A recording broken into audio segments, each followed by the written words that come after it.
এখন বন্ধু কতক্ষণ, যতক্ষণ আপনার স্বার্থ আছে। বন্ধুত্ব না, মা বাবা ছাড়া যেমন কেউ আপন হয় না, আত্মীয় স্বজনকে আপনি মনে করেন এরা আমার আপন, কিন্তু এরা কেউ আপন নয়।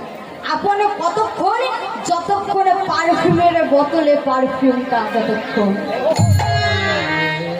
একটা পারফিউম কিনলে সেই পারফিউমের মধ্যে ওই শিশুতে যতক্ষণ সুগন্ধটা থাকে, পারফিউমটা তাকে আমরা তাকে যত্ন সহকারে তুলে রাখি, কিন্তু যখন পারফিউমটা ফুলিয়ে যায় আমরা ডাস্টবিনে টেনে ফেলে দিই। একটা লেবুর মধ্যে যতক্ষণ রস থাকে ততক্ষণ আমরা সাজিয়ে রাখি তাকে পাতের মধ্যে, আর যখন রসটা ফুরিয়ে যায় পাতের বাইরে চলে যায়। তদ্রুপ আমাদের মানব জন্মটাও এরকম। আপনার যতক্ষণে টাকা আছে, যতক্ষণ একটা পুরুষ রোজগার করতে পারবে ততক্ষণই তার দাম। একটা নারী যতক্ষণ সংসারের কাজ করতে পারবে, যতক্ষণ রান্না বান্না করতে পারবে ততক্ষণই সে মায়ের মতো মা। আপনার স্বার্থ যতক্ষণে সম্মান ততক্ষণ।